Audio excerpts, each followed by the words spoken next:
This happened 4 days ago. I'm Lina, 32 years old, and a sound engineer. I love capturing sound in unique places. I traveled to a tiny village in Finland to document traditional folk music. I stayed in a rustic cabin. The air was crisp and clean. The only sounds were leaves rustling and distant animal calls. It felt peaceful at first. But things quickly changed. On the second night, I sat in front of my computer, reviewing recordings. I was calm, just enjoying the quiet night. Then I heard it. Soft laughter and singing drifted through the walls. I paused and looked around, unsure where the sounds were coming from. It sounded like it was right next to me. I thought maybe it was my imagination, mixing with the eerie ambience of the cabin. The next day, I went out to the village. I spoke to locals and gathered stories about their music. They told me about their folklore and ghost stories. I found it fascinating, but I couldn't shake the feeling that something wasn't right. That night, the voices returned. They were clearer, as if they were in the same room with me. I brushed it off again, feeling uneasy. But a part of me felt like something was calling me outside. The third night was the worst. Shadows moved outside my windows. My heart raced. I thought I was seeing things. I stood up and walked to the window, peeking out hesitantly. Nothing was there. The forest loomed behind the cabin. It seemed darker somehow. I felt cold dread as I remembered the villagers' stories. They spoke of people who had vanished under mysterious circumstances. I wondered if those voices were connected to them. That night, it was hard to sleep. I kept glancing out the windows, expecting something to happen. The next morning, the voices felt louder, more insistent. I felt drawn to the forest, almost like it was calling my name. I hesitated. Should I really go out there? But my curiosity pushed me. That night, the voices were loudest yet. They filled my ears. I was about to put on my headphones when the sound stopped. I sat in silence, my heart pounding. It felt wrong. A whisper reached me, a distinct voice saying my name. Lina. My skin prickled. I turned sharply towards the window. There, at the edge of the trees, stood a shadowy figure. I blinked, and it was gone. I didn't know what to think. My mind raced. Maybe it was just my imagination. But deep down, I knew I should leave. As I sat there, trying to decide, I heard one final voice. It asked, "Why have you come here?" I looked around, but nobody was there. I felt a chill run through me. I knew then, whatever was out there, it wasn't friendly. I woke up the next morning feeling exhausted. The sun barely peeked through the trees, casting long shadows across the cabin floor. I tried to brush off the previous night's events, telling myself it was just my mind conjuring fears in the dark. But it felt too real to ignore.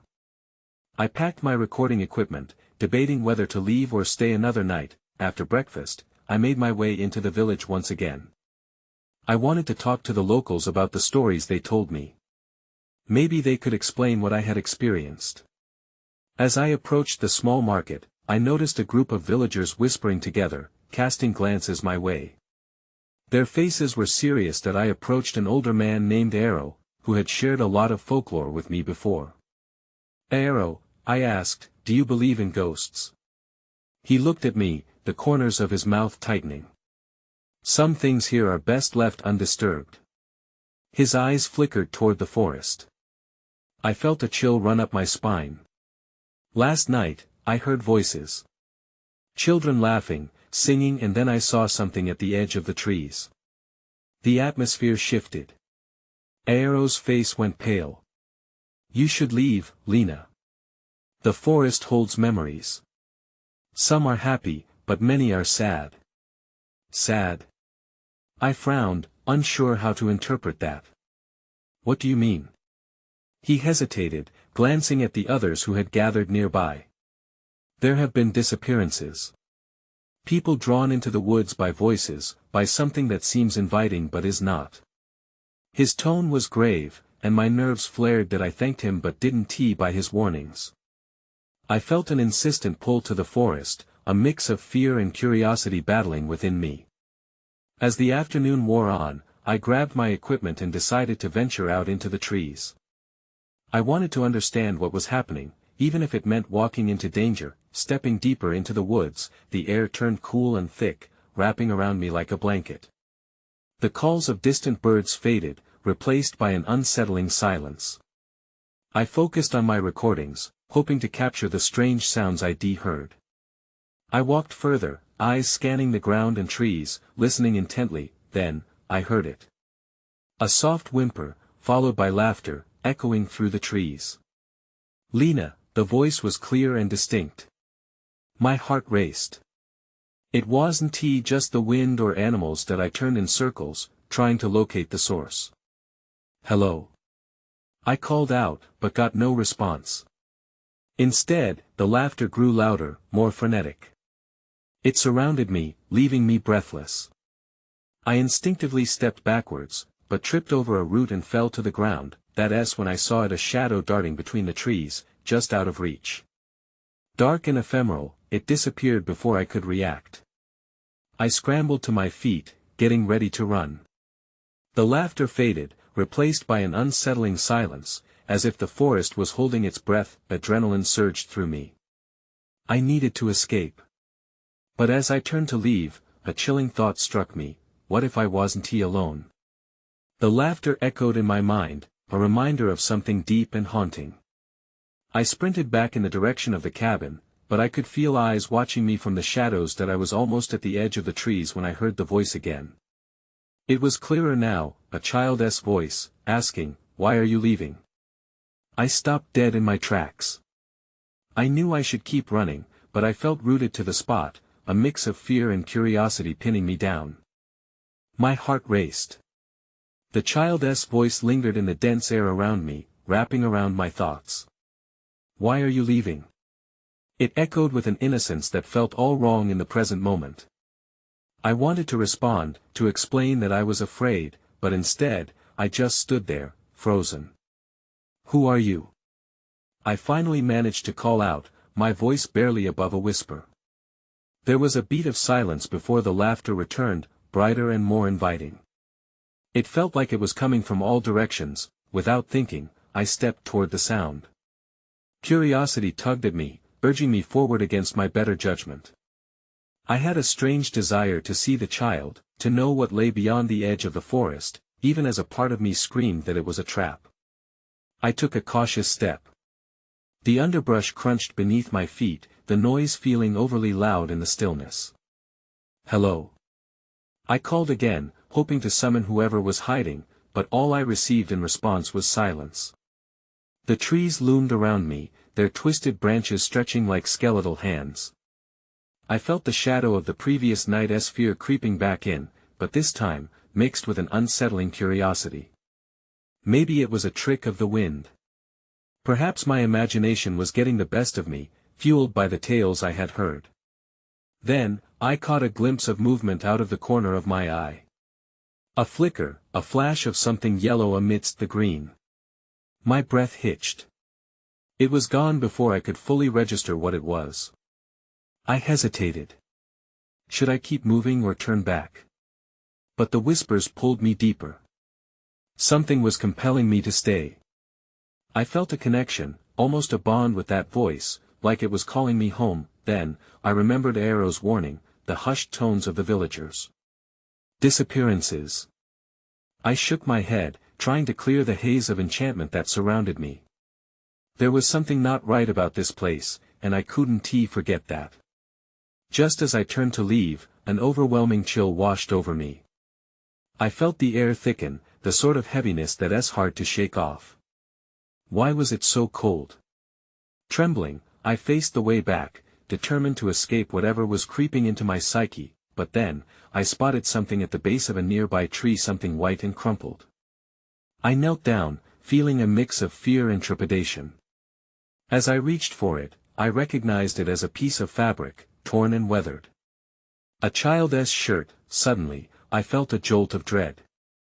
I snatched my hand back, realizing I wasn't just alone, I was being drawn into something far darker than I imagined. The laughter returned, now an eerie cacophony that echoed through the trees, growing in urgency. "Stay with us," it cried. My instincts took over. I sprinted back towards the cabin, the darkness of the trees closing in. The laughter followed me, chasing me out. But in the corner of my eye, something moved again. Not a shadow this time.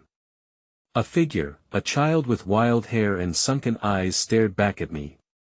"Why don't you stay?" she whispered, and everything went dark. When I came to, I was sprawled on the wooden floor of the cabin, heart pounding in my chest. My breath came in rapid bursts, and for a moment, I thought I was still dreaming. The air felt stale, and the light filtering through the boards had dimmed, casting eerie shadows all around me. Pushing myself up, I glanced around the room. Everything looked the same, but something was off. It wasn't just the oppressive silence that filled the space. No laughter, no whispers. Just an unsettling quiet that pressed down on me. My hands shook as I rose to my feet, a wave of unease washing over me. Had I imagined the child?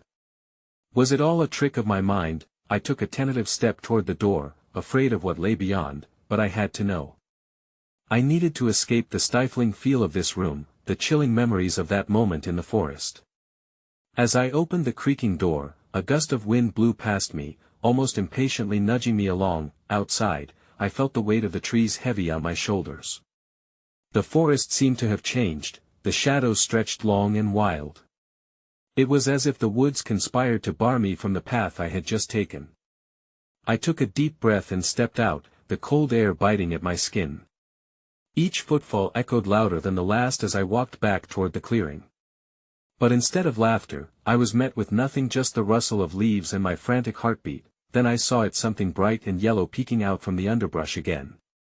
My pulse quickened. Hesitation gripped me, but that relentless curiosity urged me closer. What was it?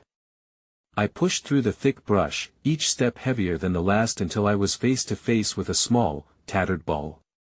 It was bright yellow, covered in dirt and leaves, but it looked oddly familiar. That was when I felt it again, that chill creeping up my spine. A sensation of being watched washed over me.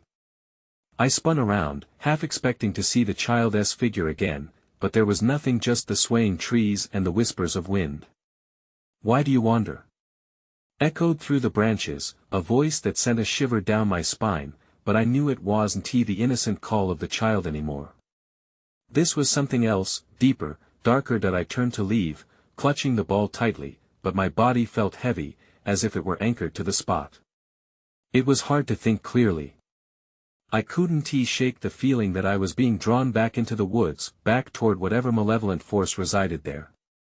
As I stumbled backward, a shadow flickered at the corner of my eye.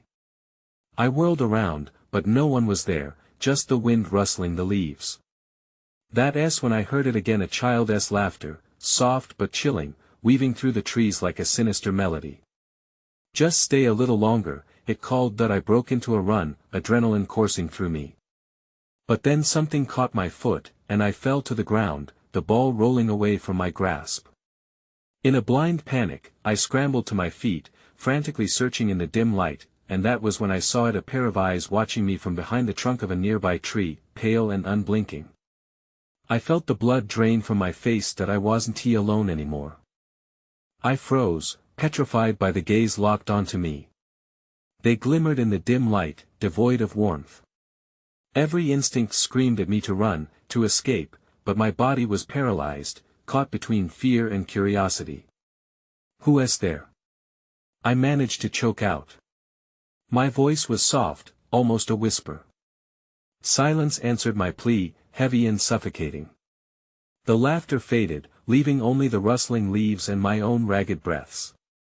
Then, the eyes blinked, and just like that, they vanished into the shadows. My heart raced as I forced myself to move, taking cautious steps back the way I had come. Every crack of a twig underfoot felt like a warning. But as I turned, I stumbled upon that familiar bright yellow ball. It lay abandoned just a few feet away, and for a moment, it held my attention like a beacon. Why did it feel like it belonged to me? I reached for it, fingers brushing its surface. The chill of the ball seeped into my skin, sending another wave of unease through me. Then I heard it again, a voice, this time clearer. You shouldn't have come back. My heart dropped. I turned again, squinting into the darkening woods. I wanted to run, but I felt rooted in place, as if the earth had pulled me down. The shadows danced around me, and the whispers grew louder, calling me deeper into the forest. Leave! I shouted, trying to muster my strength, trying to reclaim my control. But the only response was a wind that howled through the branches, taunting me, reminding me of how hopeless my situation was. That I picked up the ball, clutching it to my chest as I took a deep breath and took off, sprinting back through the underbrush. I needed to find a way out. I needed to stop whatever was drawing me in. The forest felt alive, shifting and closing in around me. I could almost hear the trees whispering, their voices woven with a sinister glee. Each step took me further away from the cabin and deeper into an unknown darkness. Then I saw the outline of something white ahead, sticking out among the trees. A structure. A cabin.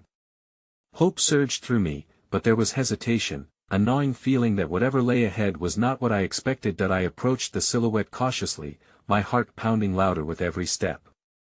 As I got closer, the outline became more defined. It was another cabin, old and rotting, just like the first. But this one seemed different. A chilling sensation settled deep in my bones. Suddenly, a faint sound drifted from the cabin, the unmistakable shrill of a child's laughter. It beckoned me with an urgency I couldn't ignore. I stood frozen, caught between the urge to flee and the insatiable need to know. That's when I heard the voice again, louder this time. You have to choose. Before I could process those words, the ground beneath me trembled subtly. My heart raced. I was not just a visitor here, I was a part of whatever this was. Everything spun, and the darkness crept in tighter. I realized I had to make a choice, and I had to make it fast. The laughter grew louder, and I knew I might not get another chance. I took a deep breath and stepped toward the cabin. The wooden door was slightly ajar, creaking painfully as I pushed it open. The interior was dim, lit only by a sliver of moonlight slicing through the gaps in the boarded-up windows. Dust motes floated in the air, and the smell of damp wood filled my lungs. Hello. I called out, my voice shaking. The laughter faded, replaced by an eerie silence that pressed down on me. And then, something caught my eye, a small, frayed blanket lying at the foot of a rickety chair. It was the same shade of yellow as the bald my stomach twisted. Why was it here? Why were there echoes of laughter that seemed to cling to the very walls? I stepped further inside, glancing around the room. A table lay in the center, surrounded by mismatched chairs, some upturned as if they had been hurriedly abandoned. My pulse quickened that I caught sight of a small window leading into another room. My curiosity pulled me closer. I peered through, hoping to catch a glimpse of what lay beyond. Shadows loomed, but I couldn't make anything out. Just a sense of something not quite right. A shiver ran down my spine, that's when I heard it again, a soft whimpering, barely audible. It was coming from the other room. Fear and concern twisted together in my gut. I took a step back, fighting the urge to flee. I had to know what was happening. Is someone there? I asked, my voice trembling. The whimpering stopped abruptly, replaced by a low giggle that sent chills through my entire being. It was a childish sound, innocent and yet somehow menacing. With my heart hammering, I pushed open the door that led to the back room. The hinges protested, but I pressed on. It opened to a small, dark space filled with abandoned toys and broken furniture. A dusty, torn-up stuffed bear sat propped against the wall, its button eyes glinting in the low light. Please, I whispered, who's there? In response, I noticed a figure crouching in the corner, just out of the beam of moonlight. It looked small, almost childlike, but something was off. My heartbeat raced again, more frantic than before as I took a small step closer. "Hello?" I called. "Are you okay?" Suddenly, the figure turned to face me, and I gasped. The child's face was pale and shadowed, eyes wide and unblinking. "Help me," they whispered, but the voice twisted, growing distorted. It echoed eerily off the walls, merging with the laughter that now filled the air. The door slammed shut behind me. My pulse skyrocketed. Panic surged through me, and I scrambled for the door, but it wouldn't budge. I felt trapped, the walls closing in, cradled by dark shadows whispering my name. "Choose." I echoed, paralyzed with fear. "Choose what?" The whisper returned, cold and soft. "You should be left." Then everything went dark. I gasped, my eyes snapping open. My heart raced, and I instinctively touched my arm as if to ground myself. The room was still dark, but I could see the outline of the figure now. It wasn't just a child. As I focused, terror gripped me tighter. It was an empty shell, a husk wearing a child's guise. The laughter echoed again, louder, swirling around me like a swarm of angry bees. I stumbled back against the wall, my breath hitching in my throat. "What do you want?" I shouted, but my voice came out as a mere whisper. "Play with us," it said, voice distorted but hauntingly sweet. "We want to play."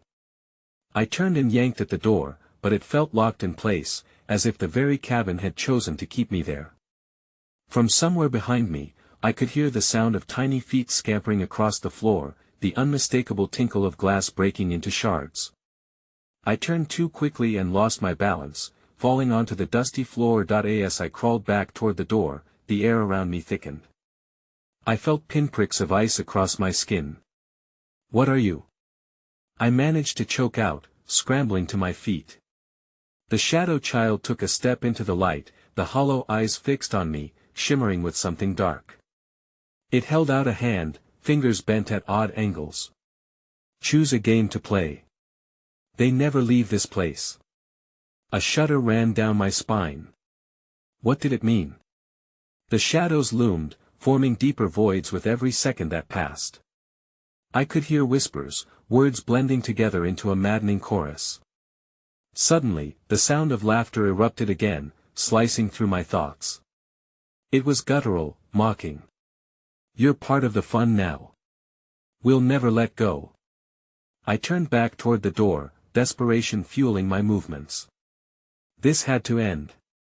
Who was keeping me here?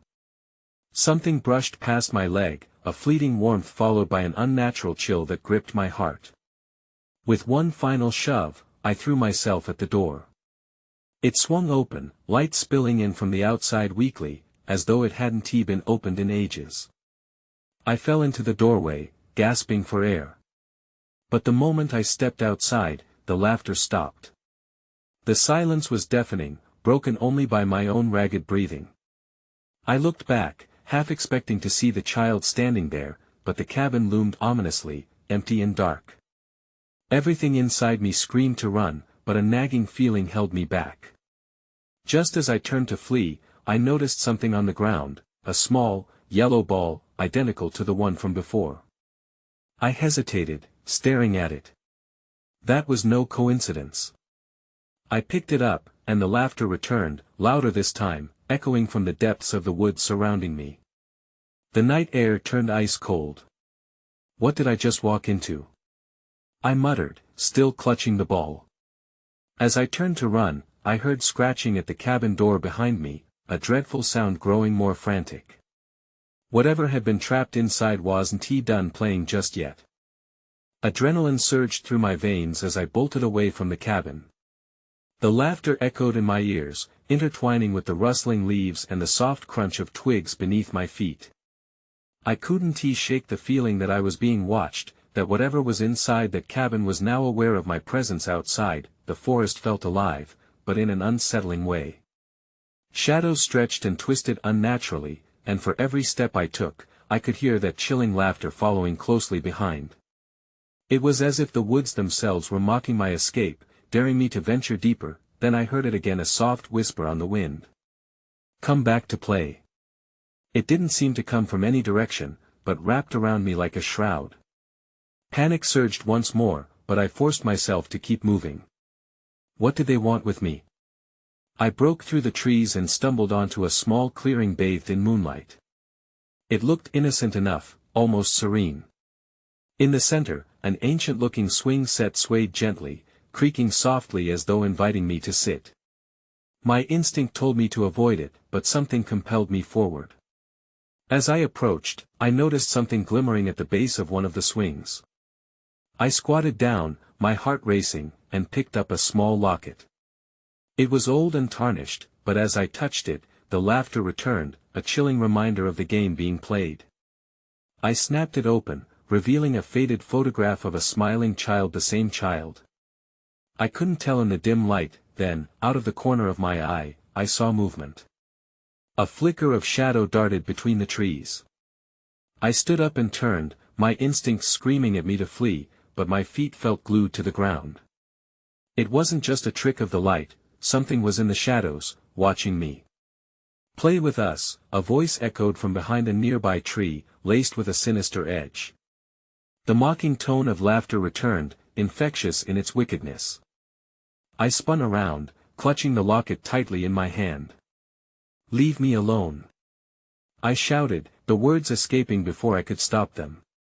The woods fell eerily silent, like I had disturbed something ancient, something that didn't take kindly to defiance. Just then, the shadows seemed to congeal near the swings, forming a figure, an outline half-formed but unmistakably childlike. "You can't leave our game," it said, voice sweet yet twisted. A wave of dread washed over me. "Why?" I gasped, my voice small. "What do you gain from this?" With a vacant expression, it pointed toward the locket in my hand. "It's a key. It shows you what you've forgotten." I blinked, confusion twisting with fear. What had I forgotten? Before I could gather my thoughts, the shadows surged forward. I felt myself being tugged, pulled back towards that accursed cabin as fear coursed through me.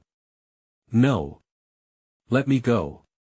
I screamed, digging my heels into the soft earth, but it was no use. The laughter swelled and echoed all around me, gliding through the trees like a sinister breeze. Just as the edge of the clearing began to fade, I spotted a nearby path leading deeper into the woods. It looked dark and winding, unwelcoming, but safer than whatever waited behind me. In that moment of choice, I had to act. I could either give in to the terrifying game or risk everything by taking my chances down the unknown path. I took a deep breath and sprinted down the trail, hoping to escape whatever game had just begun. But the more I ran, the more I could hear their taunting laughter growing closer, and deep down, I knew this was far from over. The darkness swallowed me whole as I raced down the winding path, branches reaching out like skeletal hands. Every crunch of leaves felt ominous, amplifying the laughter echoing from behind. It taunted me, chased me, and made my heart pound like a war drum. My breath came in ragged gasps. I couldn't help but glance over my shoulder. A fleeting glimpse of that childlike figure lingered at the edge of the clearing, but I turned quickly, unwilling to give it power over me. I needed to put distance between myself and whatever horrors lay behind them. My foot hit something hard on the trail, and I stumbled, crashing to the forest floor. Pain radiated through my ankle as I pushed myself up. I paused only for a moment to collect myself before sprinting again, determined not to give in to the exhaustion that threatened to overtake me. The path twisted further into the woods, becoming narrower and more overgrown. I could feel the air shift around me, thicker, colder, almost alive. I kept pressing forward, but the feeling of being watched intensified, and the laughter morphed into something resembling whispers. "Not so fast. Come back, play with us." With each step, it was as if the forest responded to my fear, tightening around me. Then I saw it, a flickering light ahead, illuminating what looked like an old, abandoned shack. My instincts screamed to keep moving, yet the light called to me like a beacon of hope. I approached cautiously. The door hung ajar, creaking with the breeze as if inviting me inside. My hand hovered over the entrance. Should I go in? I hesitated, thoughts racing. If I had learned anything from this nightmare, it was that I couldn't trust anything. Still, staying outside felt just as dangerous. With a deep breath, I stepped inside. The air was damp and stale, filled with dust and decay. A dim light bulb dangled from the ceiling, flickering sporadically, casting eerie shadows across the room. What was left behind here? The clutter on the floors hinted at hasty abandon: an overturned chair, a rusted toy, and crumpled papers scattered everywhere, but there, on a table against the far wall, lay something that made my heart skip: an old diary. It was tattered and worn, but it looked important. I picked it up, feeling the weight of its pages as I flipped through them.